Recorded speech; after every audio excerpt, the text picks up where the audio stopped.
Wait a few minutes. There's some more people have to come, or shall I start? Start. So this last lecture, I thought I would describe a few groups which are related to space-time, and by these examples you will understand the basic group theory and its use in physical problems in a practical way. Just a few of these I will describe. The first one is a group of rotations in a Euclidean plane, which is written as SO2. And what does it describe? So imagine that you have an origin in the plane and you have x and y axis. And imagine that you have a vector v in the plane and you rotate the vector in the anti-clockwise sense by an angle alpha. This operation is called a rotation, proper rotation in the plane. And you can very easily write down the components of v prime in terms of the components of v. Sorry, I just started. There is something called the active interpretation of the rotation and something called the passive interpretation. Generally, I will use the active interpretation, which means that you choose some coordinate axis, you keep them fixed, but you rotate each vector in the space you are considering and see how the components of that vector change. That is the active. The passive view is to say, you choose some vector, choose a coordinate system, rotate the coordinate system and ask how have the components of the fixed vector changed under this operation. Every equation which you write down, the mathematics will not tell you which interpretation you should use. You can do that according to the convenience. So as we know, rotation in a plane preserve angles between vectors, it preserves the scalar products among vectors. So here is a formal way of defining this group. This, as I said, consists of all real matrices in 2 dimensions which obey certain conditions. The matrix should be orthogonal.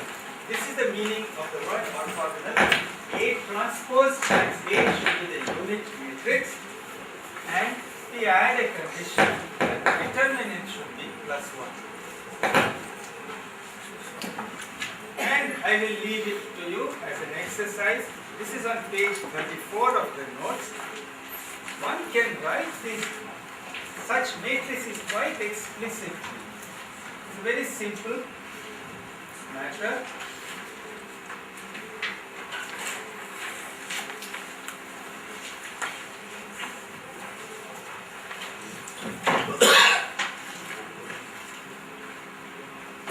Such matrices can be displayed explicitly.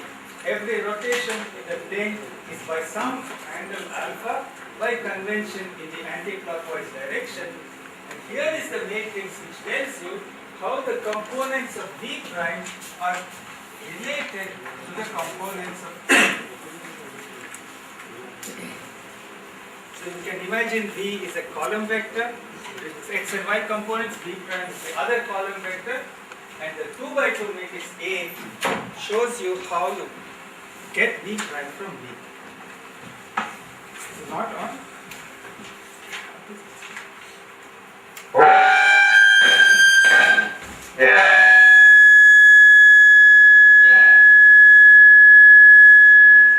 Okay. So I can speak a little softly. Yeah. So I would like to make some comments at this point so that you understand qualitatively what is going on. you can see that there are infinitely many elements in this group because alpha. It has adjusted a little.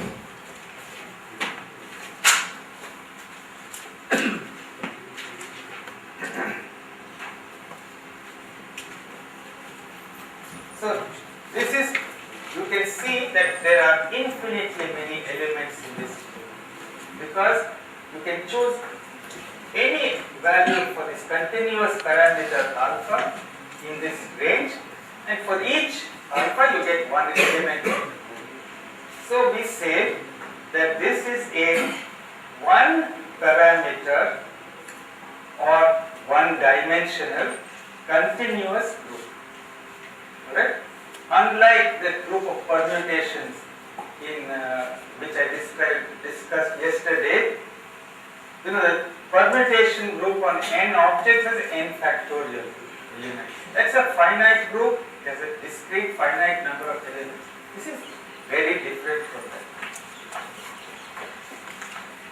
So we can say that I will draw a picture of what we will call the group space. That is, this is a pictorial representation of the elements of the group. So I can say that for each value of this angle alpha, I have a group element. So I have an element here, I have an element here, and so on. So the group space in this case can be said to be the circle, unit circle in the plane. This plane and this circle are not to be confused with the physical xy plane in which we have vectors and on which we perform the operation. They are distinct. You must keep them separate in your mind. How do you discover the group theoretical structure of this thing? This is something very easy to compute. If you take two elements of this group of rotations and compose them, the result will be you take a vector v rotated by alpha, then by beta. And it is geometrically evident that this will be alpha plus beta, where alpha plus beta has to be always taken modulo 2 pi. So this is something you can take these 2 by 2 matrices and you can immediately verify this fact. So this is the group composition law for proper rotations in the plane. What is the value of the parameter alpha giving you the identity element? It is the value alpha equal to 0. That is the identity element of the group, and this picture of the group element here is the identity. Alpha equal to 0. And what is the inverse of a general element of a general rotation? A minus. Yeah, except that we should be just a little cautious because we have made an agreement for simplicity, for convenience, that we will always label it by an angle in this range. So it is better to write it as 2 pi minus alpha, but it doesn't matter. You have to just take care of the parameter. So all variables are taken, angles are taken modulo 2 pi. So if you look at this composition law, you see the right hand side, it is symmetric in alpha and beta. So it means that the product A alpha A beta is the same as the product A beta A alpha, whatever you choose, alpha and beta. So what kind of group is this? Abelian group. Also say commutative group. So this group is abelian. As I said, the other mathematical word is commutative.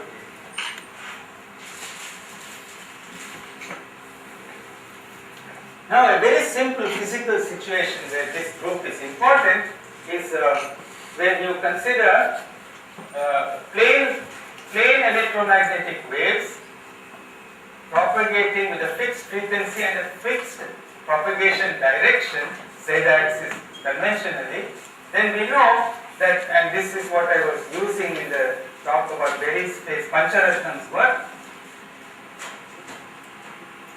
the electric field which has to be transverse lies in the xy plane.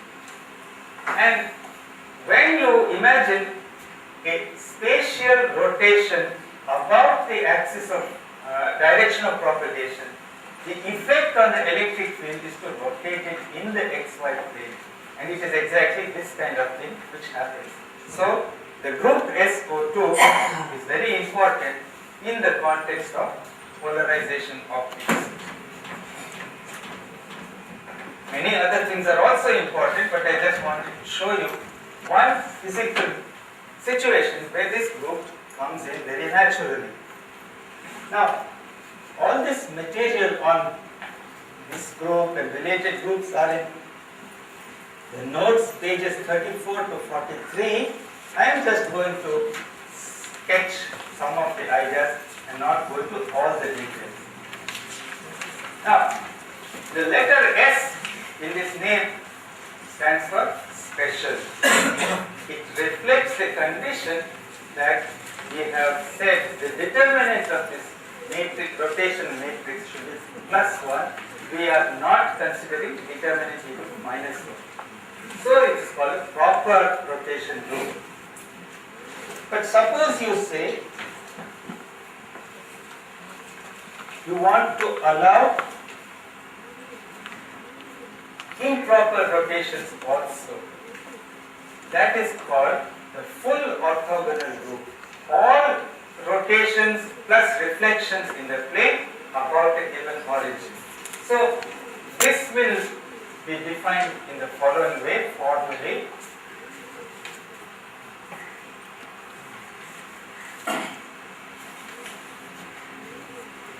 A must be orthogonal.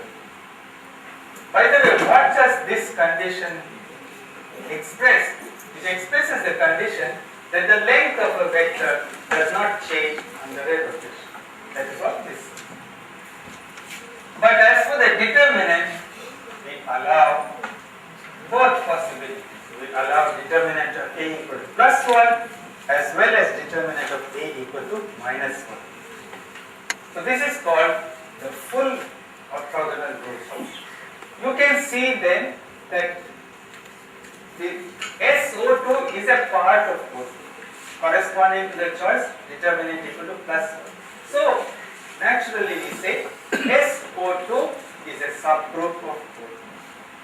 What are the other elements of O2? The elements which are not already given by SO2, they correspond to determinant equal to -1. So now there is, if you look at the notes, you will find very easily this consists of two kinds of matrices. The matrices which we have already seen, proper rotations, and which are called A alpha, and another family of matrices carrying the determinant -1. I am not going to give you the derivation of all this. It is not complicated, just 2 by 2 real matrices. You can do all the simple calculations yourself. Just want you to appreciate the group O2, all rotations in 2 dimensions, including reflections, is made up of 2 disjoint pieces. What does disjoint mean? Separated from one another. Right? So there is one part which is SO2. That is one component of the full group. Then there are other elements. The determinant equal to -1, they form another component. Each one by itself is a continuous thing. But you cannot go from one component to the other in a continuous thing. Why? Because you cannot change the determinant of A from value +1 to -1 in a continuous thing. that jump is a discontinuous. So, yeah, some question, please. B alpha itself can't be sub. Very good. I was about to say that. Why can it not be a subgroup? The unit vector will not be. Unit element. Unit element. Exactly. I was about to say the same thing. Thank you. This part is a subgroup, and because it is a subgroup, the identity must lie here. But it is not here, and therefore this part is not a subgroup. But the group as a whole is like two notebooks. This is the SO2, these are the other elements. Alright? And you can easily see, if I take two of this kind, proper rotations, their product will also be proper. It's SO2. If I take one of this kind and one of that kind and multiply, what will I get? This has determinant plus 1, this has determinant minus 1. What will the product have? Minus 1. It will be a beta element. If I take two of these, carry them out one after the other, B alpha times B beta, what kind of element you expect to get? Beta element. Okay. So, I would like, this is a very simple case, very easy to do. I want you to work through page 35 of the notes, in which I have given all the results of this composition law. Product A alpha, A beta. It is A alpha plus beta. What is A alpha times B beta? It will be a B type, but what is the angle? You should calculate. What's the product of two B's? It should be an A, but what is the angle? You should compute. So, you find, I think it will come as a nice surprise. The group SO2 is abelian. Product of two elements does not depend on the sequence. Group O2 is non-abelian. In general, the product of two elements of the group of all rotations in the plane, the product depends on the sequence. So, until you, of course you can convince yourself, once you know it, you can geometrically also convince yourself that this is true, but this is a very simple illustration of the non-abelianness. Alright. So, this much for groups of rotations in the plane. Now let us go to 3 dimensions.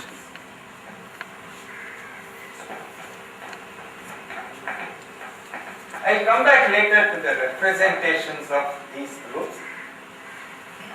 Let us first look at situation in 3 dimensions.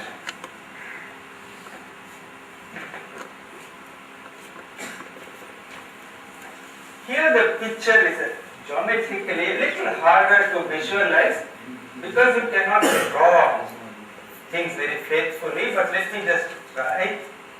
Imagine that in Euclidean 3-dimensional space, in some origin O, you have a right-handed Cartesian coordinate system, x, y and z axis. So x is supposed to come out of the board, y and z are in the board. Now, the most general rotation in 3 dimensions about the origin O will do the following. Now, please don't mind if I take the passive view just for a moment. As I said, it is something you choose at your convenience. We can imagine that a general rotation applied to the axis will take you from x, y and z axis to x prime, y prime and z prime in some way in 3 dimensions. As I say, it is not easy to draw these things. From the algebraic point of view, now this group is called SO3. S again means special, that means proper rotations only. O is orthogonal, 3 is the dimension. So from the algebraic point of view, it is very easy to define it. And if you A, it consists of all real 3 by 3 matrices which have the orthogonality property. Now I might explicitly mention that we are dealing with 3 dimensions, so it's a unit matrix in 3 dimensions, and we say determinant of A is plus 1. So this is a group of proper rotations in 3 dimensions. So I have chosen the determinant, the condition. Now, what is a group multiplication law? Well, first of all, we have to realize that this is a much more complicated object than SO2 or even O2. So, in the case of plane rotations, it was easy to describe each rotation by a suitable angle, a parameter. In the case of 3 dimensions, it is much more involved. And I will describe a couple of ways of doing it in a moment. But let us be clear that the definition of the group operations are straightforward. If you take 2 matrices of this kind, then their product is also the same kind. If A and B are 3 by 3 matrices obeying these conditions, their product will also do so. But in general, AB is not equal to BB. Commutative. Not commutative. Non-commutative. So we have to appreciate this is non-aggregate. And of course, you can easily construct simple examples. Maybe you take 90-degree rotation about x-axis followed by 90-degree rotation about y-axis and see what happens. And then do it in the other order, you will easily find the results are not the same. But anyway, this is the group multiplication law or the group composition law. The identity element is represented by the unit matrix.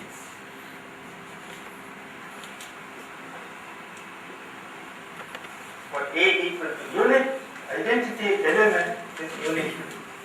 And the inverse of a group element, the inverse of A, from here you can see, is the same thing as the transpose. So, here are the basic group operations. Alright. Now the question arises, are there nice ways, convenient ways in which we can describe elements of this group with the help of numerical parameters, sets of angles? Remember, the group SO2 we said is a 1 parameter group. Each element can be labeled by a single angle alpha. As you vary alpha, you cover all elements of the group. With SO3, it is more complicated, and I will give you 2 ways of describing the group. It means 2 ways of describing this family of matrices using what you may call parameters, coordinates, whatever you like. One is a result which goes back originally to Euler, which says that any such matrix, any proper rotation in 3 dimensions is a rotation about some axis by an angle by some angle in the right-handed sense. So if this is the axis, then the rotation is like this. Alright, so this is Euler's theorem. So there is a way of describing rotations in 3 dimensions using what are called axis angle parameters. So you say you have an axis of rotation. So this is the axis. It is a unit vector in 3 dimensions. So we will say it lies on the unit sphere in 3 dimensions. And then we will say alpha is the angle of rotation.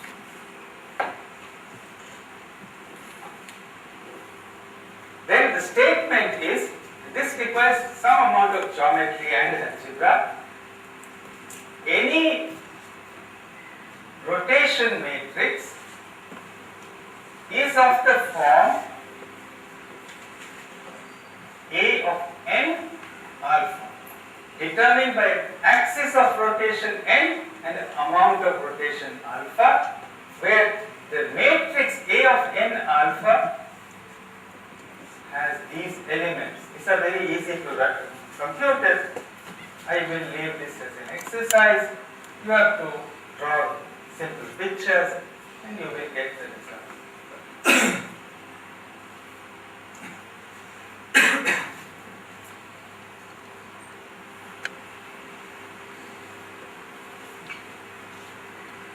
This formula is nice to derive. It's not complicated, but you must put in the effort to do it. The range of these indices j, k and l is of course 1, 2 and 3. In this equation, j and k are free indices, l in the last term is summed over. Alpha is the angle of the rotation, n is the direction of the axis around which you are doing a right-handed rotation. And what is the range for alpha? It is a subtle matter. One can show that you must allow alpha to go all the way from 0 up to pi. So, overall the situation is like this. Allow n to be all possible unit vectors pointing in all possible directions. For each n, allow the angle of rotation to be anywhere from 0 to pi, including the endpoints. Then, if you allow n to take all those values and alpha to take all these values, you will get a whole lot of these matrices. They will exhaust all of it. So, the entire group, all the elements of the group are obtained by this description, or you can say by this prescription. Yeah. Could you make this say what is AZK? This is the set of matrix elements of this 3 by 3 matrix. How you got this one? How I got this one? That requires a little bit of algebra plus geometry, and I don't have the time, but it is not very complicated. Of course, degree of complication depends on how familiar you are with matrix operations. I just can say that you have to put in a little bit of effort, but not enormous. You can do it. Not too difficult. But it is certainly a little bit more involved than dealing with SO2. Yeah, please, you want to share? I tried writing equations by using spherical coordinate with plane rotation. Yeah. Then To get this result. This result or this kind of result? I didn't write in this format, Yeah. but we get equations For for the three sets of two sets of coordinates, x prime, y prime, z prime. Yeah, fine. To x, y, z. Are they related by a matrix? They are related. What are the variables describing the matrix? The two angles. Two angles are not enough.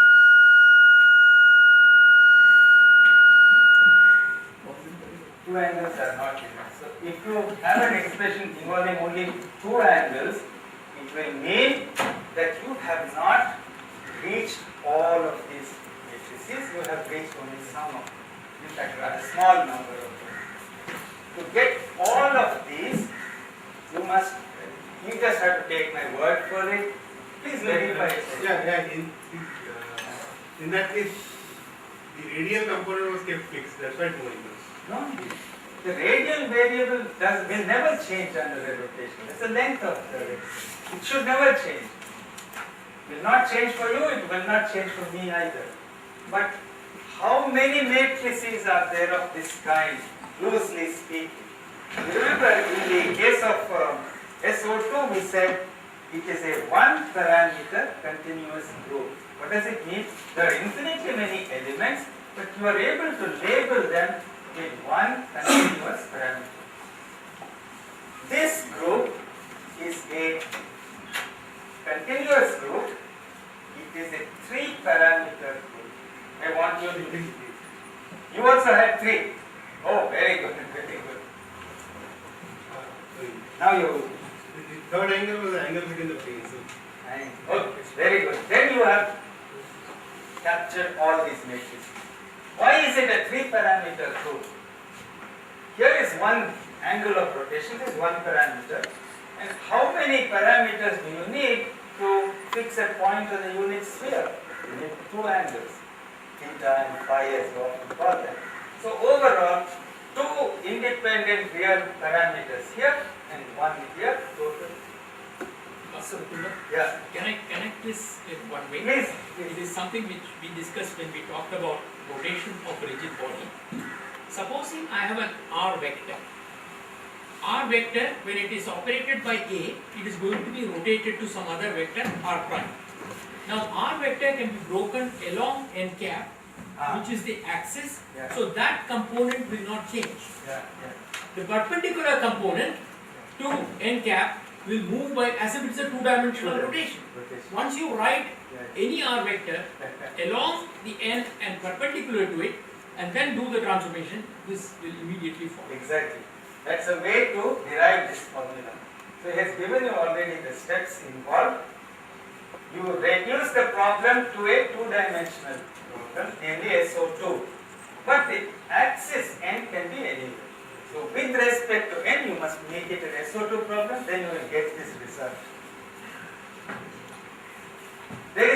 So this is called the axis angle rotation, description of rotations. The other one, which is actually used much more in classical as well as quantum mechanics, very heavily in quantum mechanics, is a description using Euler angle. Again, because of lack of time, I am not able to go through this in detail. But I'll just tell you. Remember this notation, A of n and alpha. What does it mean?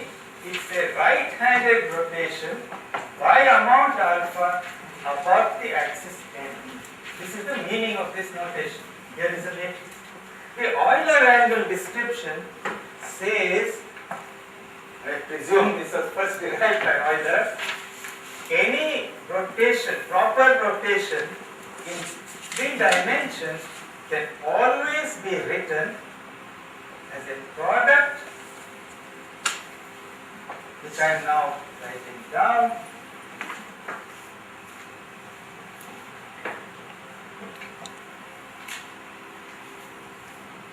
Every rotation in three dimensions can be obtained as a product of three special rotations. In these equations, usually we read from right to left. I don't know if in the Arabian countries they would read this from left to right. I don't know.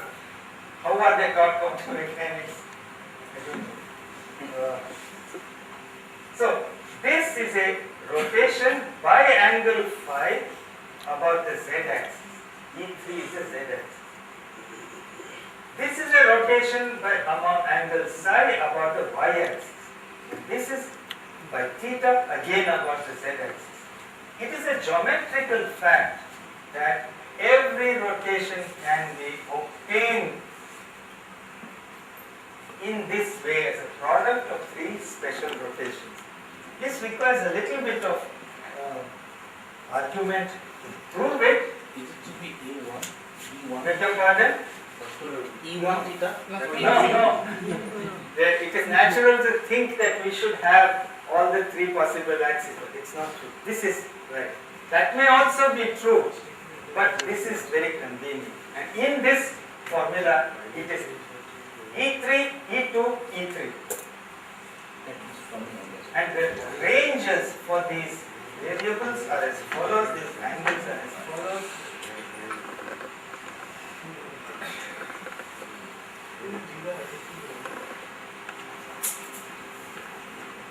So if you allow theta and phi separately to take all values between 0 and 2 pi, and psi, the middle angle, take all values between 0 and pi, you will get every one of the matrices of this group without exception. Huh? Those two E3s are different.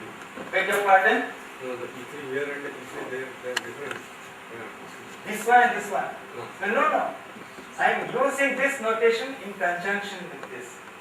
When I say E3 and phi, I mean take for n the vector 0, 0, 1. And angle alpha, I substitute phi for it. Here I mean the same thing, except for alpha I put theta.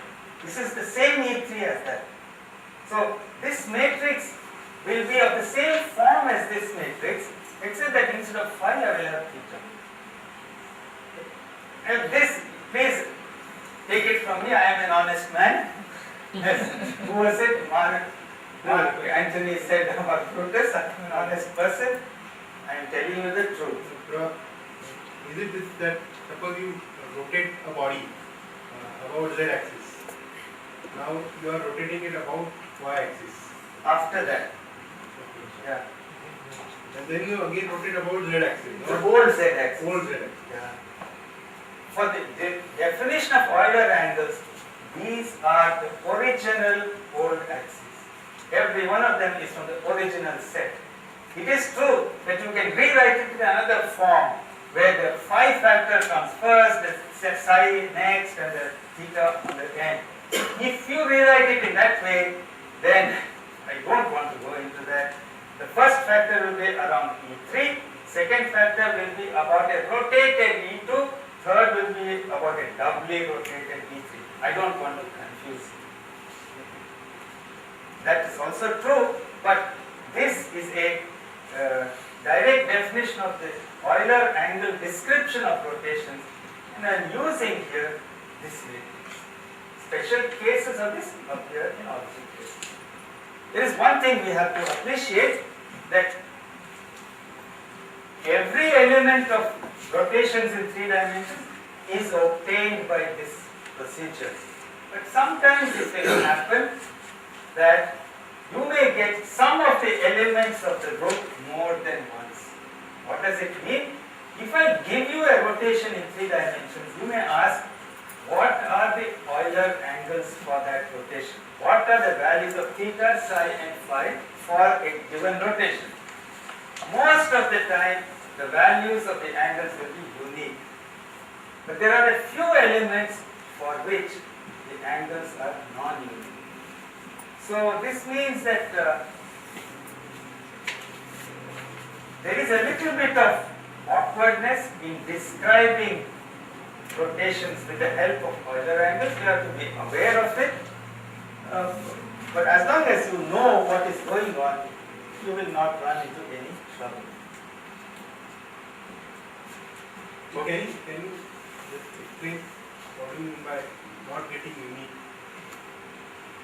Suppose I take a matrix of SO3, something which I take one of these, and then I ask you, write it in this form and tell me the values of theta, psi and phi.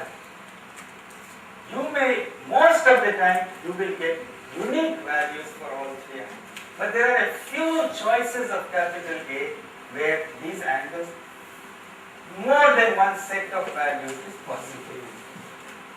That means that it is like on the surface of at the north pole and south pole is the longitudinal angle defined.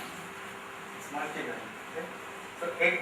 So at the north pole and south pole on the earth, the polar angle, latitude is well defined, longitude is undefined. Something similar to that happens here. And on the earth you cannot get rid of this problem. Ultimately it's because it is a sphere. So here, ultimately it's because it is this group. It's a property of the group. Very simple way to see it. Suppose psi was 0. Suppose this factor was 0. Then this will be the unit matrix. So what will this be? A rotation about z axis by some angle, another rotation by same z axis by another angle.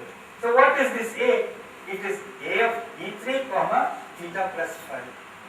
So if I take here rotations about the z-axis, there will be no unique way of decomposing it. All you know is theta plus phi.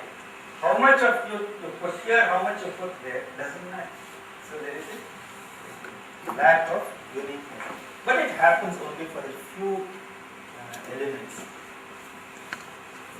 Alright, so now I want to describe a few facts about these groups. Oh, by the way, so we can also define the full orthogonal group in 3 dimensions. That is to say, we allow reflections also.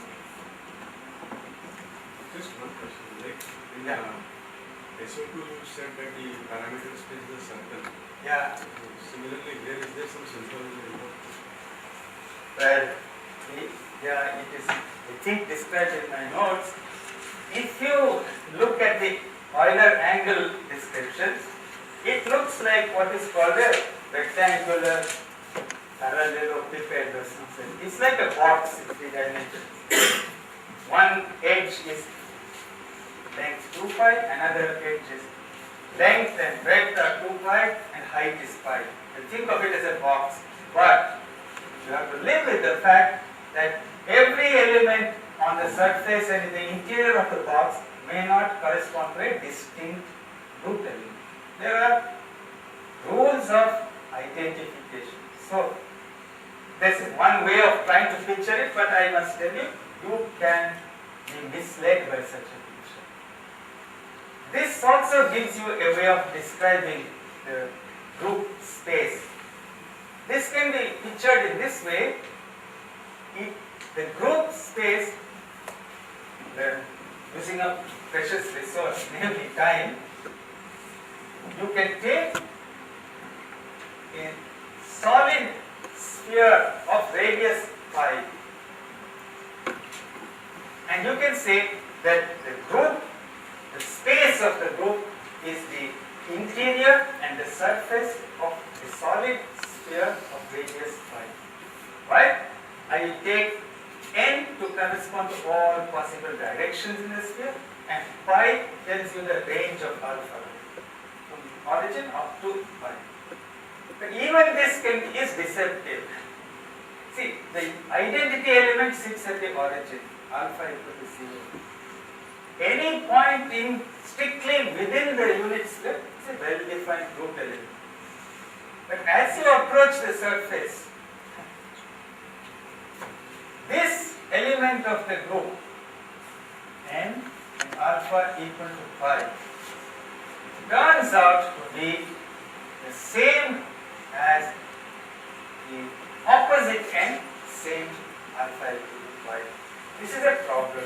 So you cannot say, see, in the case of SO2 we said we can picture the group as a circle in a plane. That plane is not physical xy plane. Here we can try and say, can we picture the group SO3 as the interior plus the surface of a solid ball of radius pi in a fictitious space? Answer is yes, but you have to be careful. Points in the interior, they correspond each point to a distinct group element. As you reach the surface, you have a sudden rule. Points which are diametrically opposite are the same group element. This causes various kinds of problems. I'm just pointing out this is the way to picture it. So it is more complicated than SO2. So now, to include reflections in 3 dimensions, we would write a definition of an enlarged group, the full orthogonal group in 3 dimensions. It corresponds to all 3 by 3 real matrices which are orthogonal but which may have determinant +1 and or -1. So you can see, roughly speaking, as it was in the 2 dimensions, this group O3 is double the size of SO3. It has proper rotation in it, plus it has all improper rotations. So they are 2 separate compartments. The situation, however, is simpler than two dimensions in this sense. Already the proper rotations was a non-abelian group. We know that. Going from proper to the full group does not increase this complexity. There is no additional non-abelianness because of going to improper rotation. In the case of the plane, situation is very different. Going from SO2 to O2 converts what was abelian into non-abelian by including improper rotation. In 3 dimensions, inclusion of improper 3-dimensional rotation, that is reflection, makes a group bigger, but it does not complicate its structure in any way. There is a simple reason for this. I say it in words. If you can, you write it. In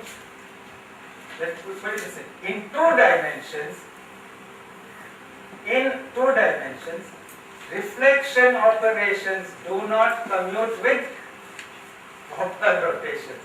It's a very subtle geometrical fact, easy to verify, but it's worth verifying. In 2 dimensions, reflection operations do not commute with proper rotations. I'm not going to prove it, I'm not going to write it, you can look it over. In 3 dimensions, the reflection operation called parity, taking a point in 3 dimensions through the origin to the other side, x, y, z going to minus x, minus y, minus z, is called the parity operation. I will come to it later. That operation commutes with all 3-dimensional rotations. Okay. This is a subtle difference between 2 and 3 dimensions. You may imagine that how can 2 dimensions be more complicated than 3? Here's an example.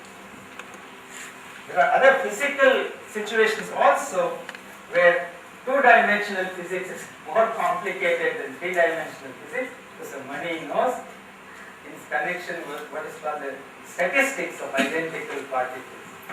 In 2 dimensions it is much more elaborate. And I think, well, anything you think of, as long as it is consistent, it can be seen in some condensed matter phenomenon. This is what I have learned in the last so many years. So the properties of so-called identical particles in 2 dimensions, they are, in 3 dimensions they are called fermions and bosons. They are familiar with this.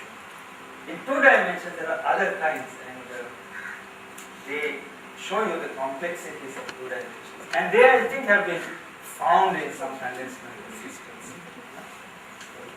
Yeah? So 3 is abelian. No. Already this SO3 is non-abelian, and this is a part of that. So this is still non-abelian. But all I want you to appreciate, going from here to there was by including the parity. It does not increase the non-abelianness in any significant sense. It is non-abelian before parity, it remains non-abelian. You can say roughly to the same extent. In 2 dimensions, the situation is very different.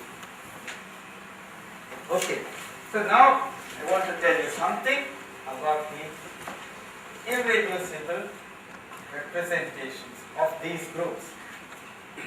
So this is just a listing of facts for, let me emphasize, I am talking about what are called irreducible representations. Representations we defined yesterday. Irreducible means something which cannot be broken down into smaller pieces. So for the group SO2, all irreducible representations are 1-dimensional. This is a fact. How to prove it, how to obtain it? Well, please look at the notes. Now, when you include improper operations in the plane, we have seen we go from an abelian case to a non-abelian case. That shows up in the representation. The situation is Ah, the number of one-dimensional representations is infinity for proper rotation. Infinitely many distinct one-dimensional representations are there. In the case of rotations plus reflections in the plane, situation is quite complex. There is one representation which is one-dimensional, and then infinitely many others two-dimensional. So you can see that the inclusion of reflection in the plane does have very many unexpected consequences. It takes you from something which is so simple, abelian, to something non-abelian. And this shows up in the representations also. Now today morning somebody was asking me to explain the difference between the order of a group and the dimension of representation. So here is a simple case. These are all groups with infinitely many elements. So formally you can say their order is infinite. But with continuous groups we generally don't talk of the order. We only say how many parameters are needed to describe. So for this SO2 it is a one parameter group. Don't talk of order. For SO3, 3 parameter group. But the representations may be one-dimensional, may be two-dimensional. So the dimension of representations of the group are not directly related to the number of elements in the group. Even for finite groups, there is some relationship, but the two are distinct things. You may have a given group with, let's say, 10 elements. It may have a variety of representations. Some may be one-dimensional, some may be two-dimensional. They can all be constructed. Okay. Now I come to SO3. This is very, very interesting, and from physical application point of view, is very important.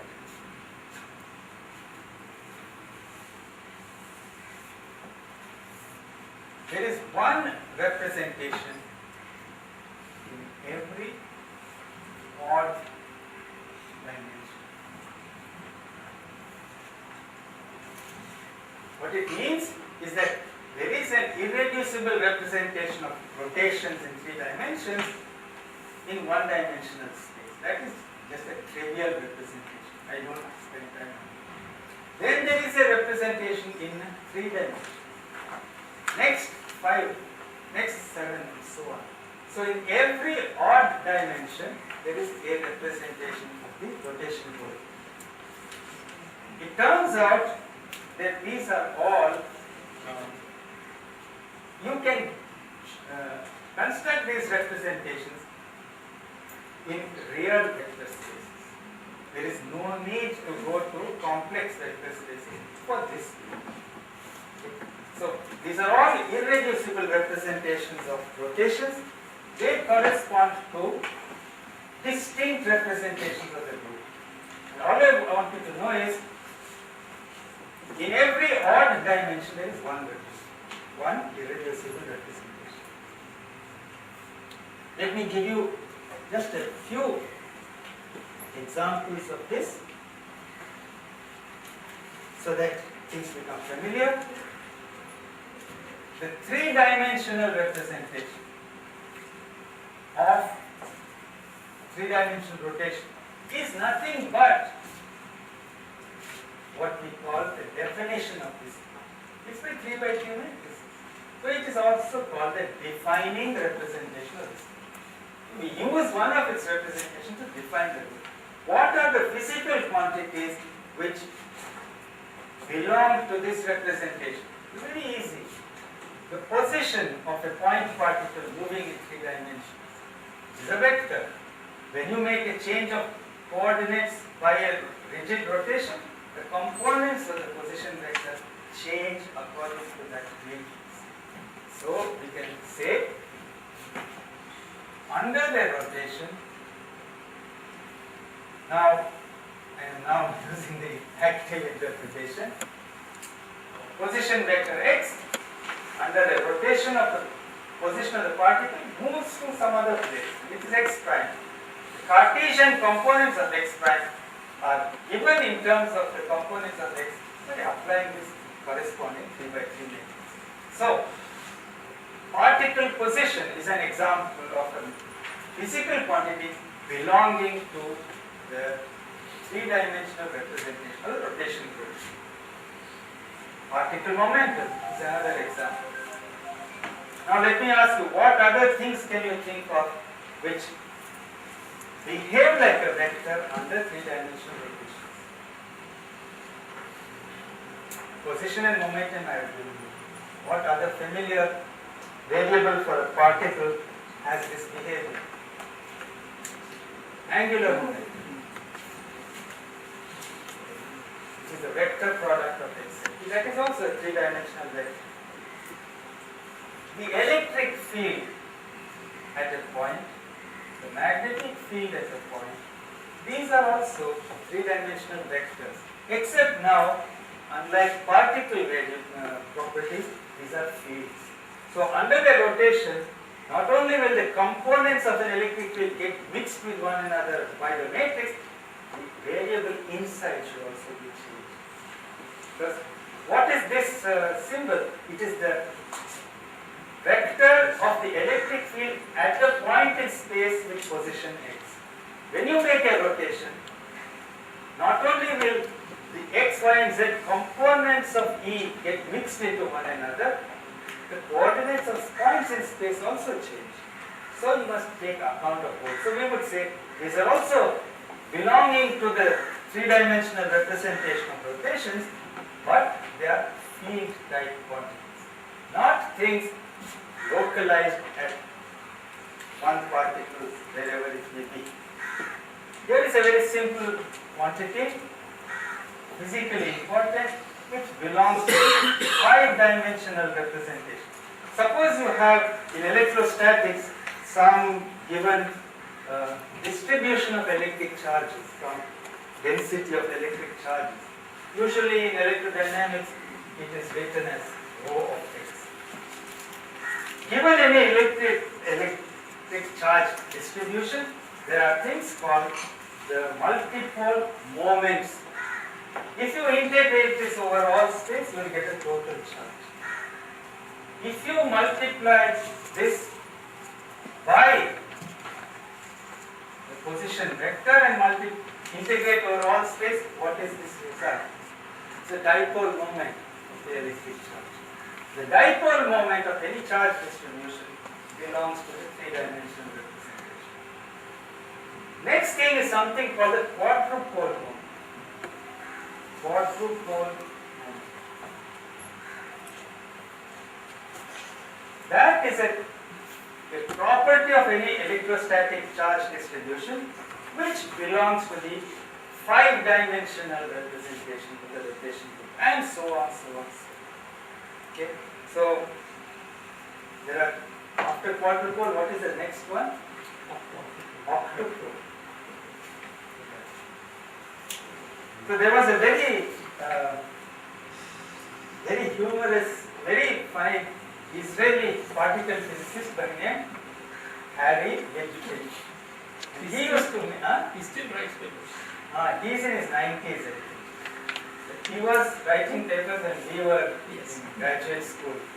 In one of his talks, I hope you will appreciate, I attended a seminar by him in 1964 or something at the Institute for Advanced Study in Princeton. And he said, I would like to describe a piece of work which is in the process of being rejected by physical review. Or he introduces something. So he used to write very humorous articles, very nice sense of jokes and humor. So he said, in one of his humorous articles, he gave a reference to a paper and he gave the author's names as this paper is from Poland. The authors are Quadrupolsky, octopolsky and dipolsky. Something like this. This I remember. He also has a book on group theory for pedestrians. Yes, very nice. Very simple, very nice. I don't wonder if it is still in print or not. It's quite a small book. It is worth. You can have. You can, if it is available, or maybe nowadays you can download it. It's worth having. Bombay University may have it because they have these. Yeah, old books. Yeah.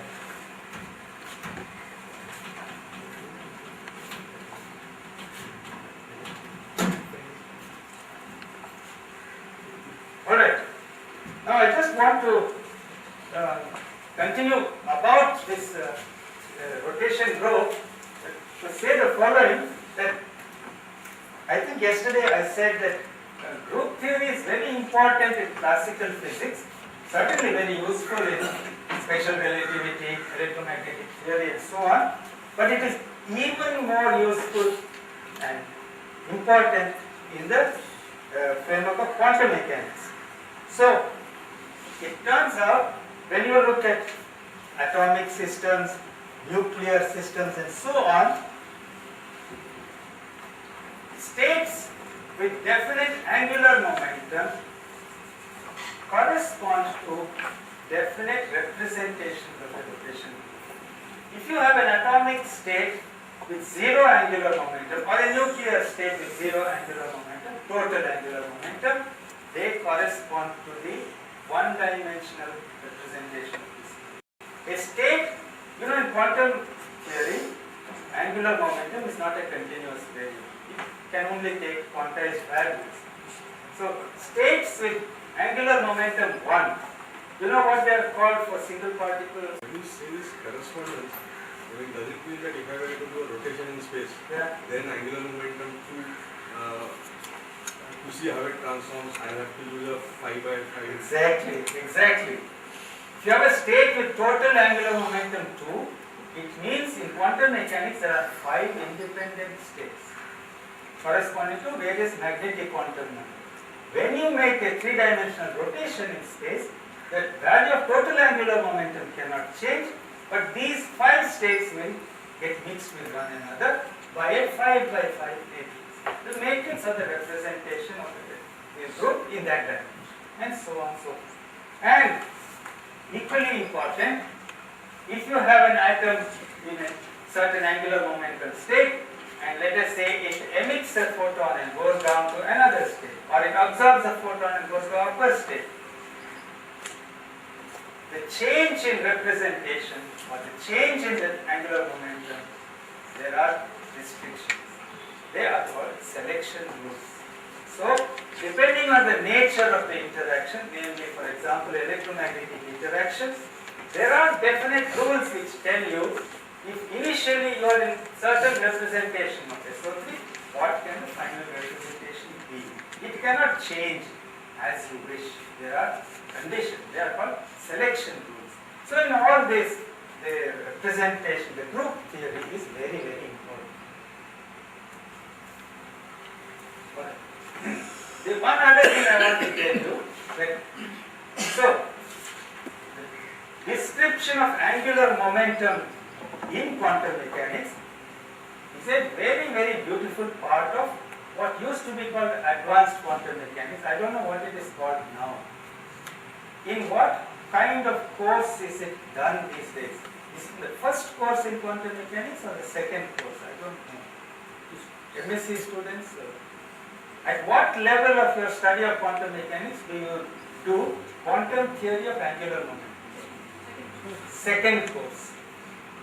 What is it called? Advanced quantum mechanics? 2. Okay.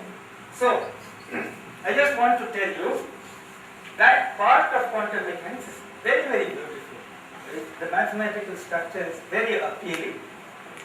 When you describe, so the entire treatment of angular momentum and its properties in quantum mechanics is very rich, very elaborate, much more than anything you will see in classical physics. Much, much more. And all this is because in quantum mechanics we have the idea of wave functions and we have this idea of superposition principle, so which you study in quantum mechanics. So because of the superposition principle, the analysis of angular momentum becomes very, very elaborate. In that treatment of angular momentum in quantum mechanics, this is usually referred to as quantum theory of angular momentum. This is the acronym for this whole subject. Many books are available, very beautifully written on this whole subject of quantum theory of angular momentum. One of the early books was by M.E. Rose. It's quite elaborate. Then there's another book which I like more. These are all from the 50s and 60s. A.R. Edmonds. And then there are other very big books also. These are, Edmonds is a very nice quantum theory of angular momentum. We still teach from this. Pardon? We are still teaching from this. You are still teaching? 50 years have gone. Are there no more recent books available? Maybe they are included in the big books of quantum mechanics itself. Cohen-Tanucci's books, I am sure it will bore you to death with this kind of information. So, what I was trying to say is that when you go through the quantum theory of angular momentum, you find not only is the group of three-dimensional rotations important, but there is another very closely related group which is very important.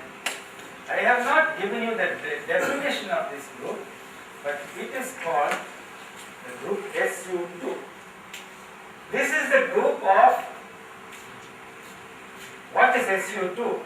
It is a group of 2 by 2 complex matrices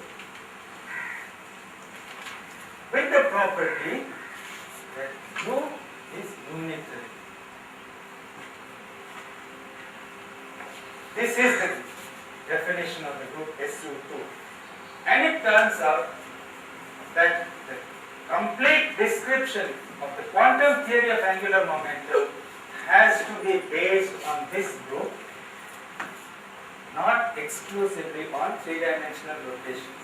The situation is like this. You can say that SU2 is the father or the grandfather, I don't know which way. It is a granddad of SO3.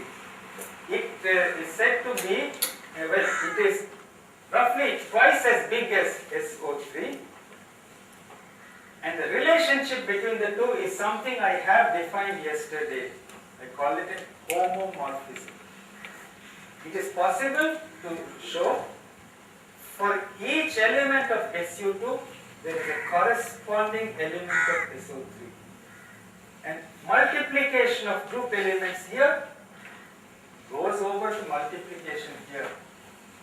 But this is twice as big as SO3 because if you pick an element of the rotation group, there are two distinct SU2, both of them being mapped to the same thing. And it turns out, for very deep reasons, quantum mechanics of angular momentum must be based on this group and all its representations. Now what happens? Very surprising, very nice. I said that SO3 has one representation in every odd dimension. Rotations in 3 dimensions, there is no representation in 2 dimensions, 4, 6 and so on. This group is even nicer in the respect that this group has one representation in every dimension, both even and odd. Representations of SU2 in odd dimensions are the same as SO3 in those cases. But all the even dimensional representations, they belong strictly to SU2. They are not representations of 3-dimensional rotation group. They are important in quantum mechanics because while the odd representations describe integral angular momentum, the others describe spin half, spin 3 by 2s, half integer spin. So, the spin of the electron, the spin of the proton, the neutron, every one of those, to understand its quantum mechanics properly, you must learn about the group SU2. I have given the details about SU2 in the notes. This all dimensions inside representation in all dimensions. In every dimension. Yeah, correct. So that is for the complex vector space or Yeah, real? complex. But that SO3 will be with a real vector space. Yeah. The point is that the odd dimensional representations of SU2 you can show and be given by real matrices. The even dimensional ones cannot be made into real matrices. They have to be complex. Okay. Whatever you do, you can not get rid of complex matrices. But the vector space is still complex vector space. So in the odd dimensions, you can imagine that the representation works on a real vector space. Actually, in quantum mechanics, you use complex vector space. But remember now, I had said, I had made some statements. The matrix of an operator on a real vector space, by definition, will be a real matrix. The matrix of an operator on a complex vector space may be real, may be complex. That is what happens. Okay. So now I will try to wind up. I had wanted to tell you something about other important groups related to space-time, but I don't have the time. So what I will tell you is, first of all, the group SU2 and its representations I have given in the notes, pages 43 to 47. It's not a long description. You can get a fairly good idea about this group. The space-time symmetry group I have discussed, just 4 pages, pages 48 to 51. So I will just make a few passing remarks. So these, I have looked only at rotations in a plane, reflections in a plane, rotations and reflections in 3 dimensions. The other important groups which are relevant in physics and related to space-time are what is called the Euclidean group. What is this group? This is a combination of rotations in 3 dimensions and translations, that is shifting the origin. So you can picture the most general element of the Euclidean group as going from one origin O to another origin O prime, and also rotating the directions of x, y, and z axis. This is called the Euclidean group. Then there is a group called Galilean group. This is the basis of what is called, you can say, non-relativistic relativity. The basis of Newtonian mechanics and Galilean mechanics. Maybe I list here the number of parameters required to describe each of these groups. For the Euclidean group, you need 6 independent parameters. For the Galilean group, you need 10. Then we have a group which Mr. Mani has used implicitly the last 2 days. It is the group of Lorentz transformations in special relativity. More precisely, you will call them homogeneous Lorentz transformations. Homogeneous means you do not shift the origin of the space-time axis in space-time. You only perform either spatial rotations or pure Lorentz transformations, velocity transformations in any direction you like. So that is a very important group. It is called SO3,1. This is a 6-parameter group. And the last one, which I have mentioned in the notes, is called Poincare. And it is the complete group of space-time transformation relevant in special relativity. It consists of homogeneous Lorentz transformations plus shifting the origin of space-time coordinates in Minkowski space. So you can say the Poincare group is the replacement in special relativity for the Galilei group. This was 10 parameter, this is also 10 parameter, but the structure of the transformation is totally different. Okay, so these are the most important space-time related groups. And I just want to make a couple of comments about them because they are related to space-time. And then I will conclude.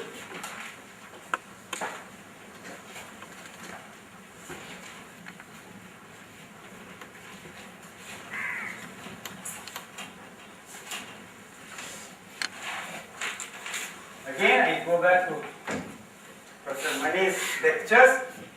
I think this has been a duet. The importance of the space-time symmetric groups is the following.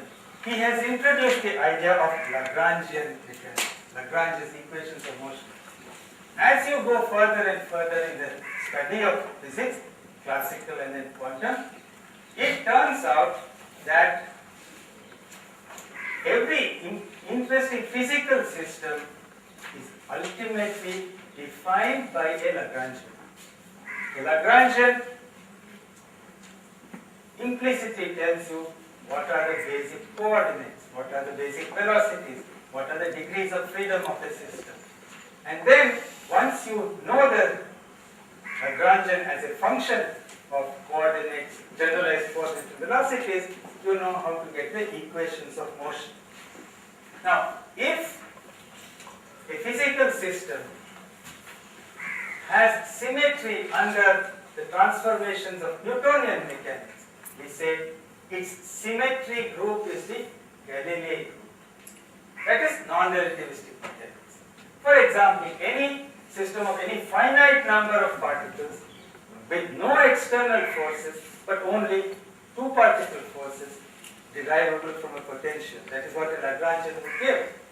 It would have the equations of motion of such a system would be preserved under the transformations of the Galilei group. So we would say this is a symmetry group of non-relativistic mechanics, non-relativistic physics. These are the symmetry groups of relativistic mechanics. In either case, if you have a Lagrangian as this basic quantity, namely that the physical system is such that its equations of motion can be derived from a Lagrangian. And then if you also know that the equations of motion have a symmetry, for example under rotations or under Galilean transformations or under Lorentz transformations, these two together imply that certain conservation laws follow. The things that are conserved are total energy, total momentum, and total angular momentum. So these are called the fundamental conservation laws or basic conservation laws. So the existence of a Lagrangian as the foundation of mechanics plus symmetry gives you a very, very powerful result. And this is regarded as one of the most important facts about equations, dynamics, etc., etc. And it shows up at every level. So, if you have a physical system which is described in terms of a Lagrangian and it has rotational invariance. For example, the problem of the hydrogen atom. In the hydrogen atom, the proton is at the origin, let us say. The only real object of interest is the electron running around the proton. In that situation, you can write down the Lagrangian and it will have rotational symmetry. The fact that the Lagrangian and the equations of motion have rotational symmetry leads to conservation of angular momentum. This is true classically as well as quantum physics. and so on and so forth. If you include the Euclidean group, that means translations in space, then you get momentum conservation. If you include symmetry under time translation, changing the origin of time coordinate, it leads to energy conservation. So these are the fundamental conservation laws. Now I just will conclude with the following comment. What about improper transformation? This is a very interesting history in the development of physics.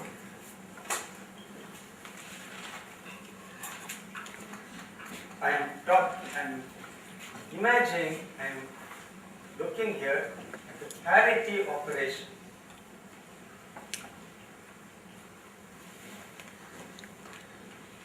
The operation of taking a point in three-dimensional space in some Cartesian coordinate system and mapping it to its reflected point through the origin.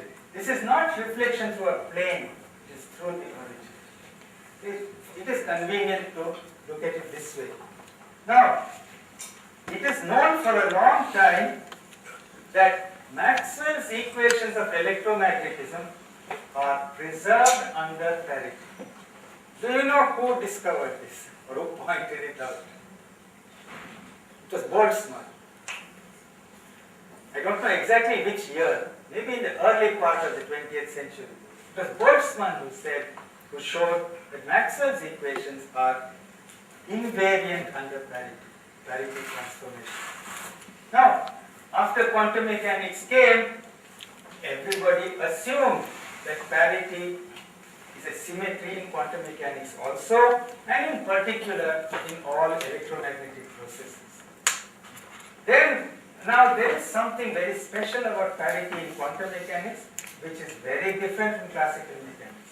In classical mechanics, parity is defined only as a transformation, a rule to go from one point in space to another point in space. Parity has only this meaning. In quantum mechanics, it has a much richer meaning. Parity can be defined on Schrödinger wave function. We will say parity maps a given wave function to a new wave function. And therefore, in quantum mechanics, parity has the property of being observable. Now, this is quite subtle, but let me just say it. If you don't understand it now, at least write it down and you will understand it some later time. So, I just cannot emphasize strongly enough how different is the status of parity in classical physics versus quantum physics. Classical physics, parity is just a transformation, a rule to change variables in a certain way. In quantum mechanics, it gets more meaning. It is something which can act on a wave function. It is something which can be physically measured. Classically, that sentence is meaningless. So in quantum mechanics, for each state of an atom or a nucleus, one can ask the question, what is the value of parity for that state? This is a meaningless question in classical mechanics. So, since I suppose Boltzmann had shown Maxwell's equations are preserved under parity transformation, over the decades of the last century, when weak interactions were discovered, it was assumed that they also are symmetric, are preserved by parity transformation. So, everybody assumed that parity transformation is a symmetry property of all laws of nature. It was known, gravitation is obviously parity symmetric. We knew classical electrodynamics is parity symmetric. It was assumed after quantum mechanics came, the same thing is true. In the whole of atomic physics, in all of nuclear physics, everybody assumed parity is a symmetry operation. The difference from classical to quantum, I said, in the quantum case, you can think of the value of parity. It can have value +1 or -1. Classically, there is no such meaning. And experimentally in the quantum domain, it can be measured. Then, So the theory of the weak interactions was first formulated by Fermi in 1934. And everybody assumed from then on that just as in electromagnetic processes, in weak processes also, that is beta decay and so on, parity is a symmetry property. And it was only in 1956 that Lee and Yang looked at this question again. There were some very puzzling features in elementary particle physics at that time, and they found, to great surprise, there was no experimental check whether parity is a symmetry in the weak interactions. In electromagnetic interactions, there are a number of checks before that. So they suggested maybe weak interactions does not respect parity. The parity is not a symmetry. This was a suggestion made by them in 1956, and in 1957 the experiment was done. And it's a very famous paper, and we always remember the names of the authors of that paper. Wu, Ambler, Hayward, Hobbs, and Hudson. 5 people, led by Madame Wu, who was a Chinese physicist. They did the experiment in 1956 itself.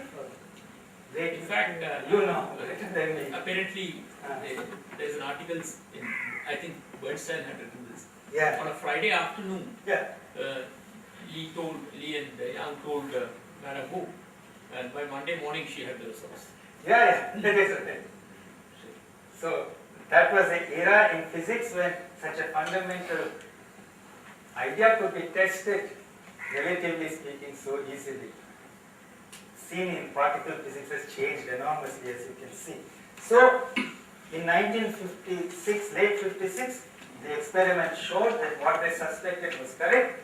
Space reflection is not a symmetry of nature. Then, for some, and of course, they bought the tickets to Stockholm in 1957. That was an enormous surprise that, not that they went to Stockholm, but parity was violated. Many very famous physicists, including the great Wolfgang Pauli, said he cannot believe that God can be left-handed. And people said, if parity violation is confirmed, they will give up physics. I don't know if they actually gave up, but they made these statements. So it came as a very, very great surprise. So I think it is true that that was a landmark in the development of modern physics, that something which had been implicitly assumed for so long that something is a symmetry, in nature it is not so. So it means that after that time, people are much more modest, much more cautious in making assumptions or saying things without checking. Up to 1964, it was believed, so from 1957 onwards, it was understood parity is not a symmetry in nature because weak the interaction violate parity. Electromagnetism, it was believed, still respects parity. Though the same Lee who discovered parity violation made a suggestion a few years later to check whether parity is conserved in electromagnetic. And a physicist in Columbia did the experiment. His reputation was essentially ruined by that experience, as far as I know. Who is it? Francini. Francini. So there I think TDV made a wrong guess. Up to 1964, everybody believed time reversal is a symmetry in nature at the microscopic level. That this is also a symmetry of nature. However, this is a very different type of symmetry compared to parity. In 1964, some new results came which indirectly meant time reversal is not a symmetry of nature. Time reversal is also lost in weak interactions. So this is also a very famous development in physics. So these are the first steps of understanding that symmetry is important in fundamental physics. Breaking of symmetry is equally important. And then in the years since then, so this is already what, more than 50 years, no, around 46 years.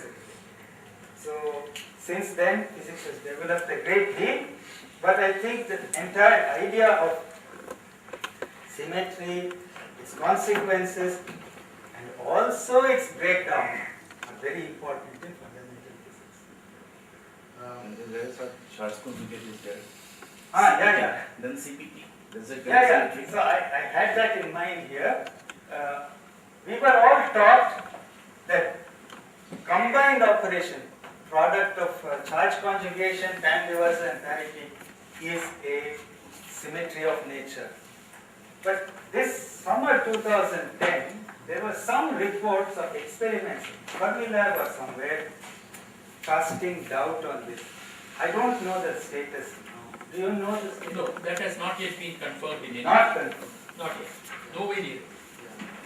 I mean, if it were confirmed, it would be a very, very great shock, because the belief is that conservation of the product of parity, time reversal and charge conjugation is supposed to be believed to be a strict consequence of special relativity and quantum field theory. If that is broken, then it will have very drastic consequences. New physics has to be explored. So let me stop at that point.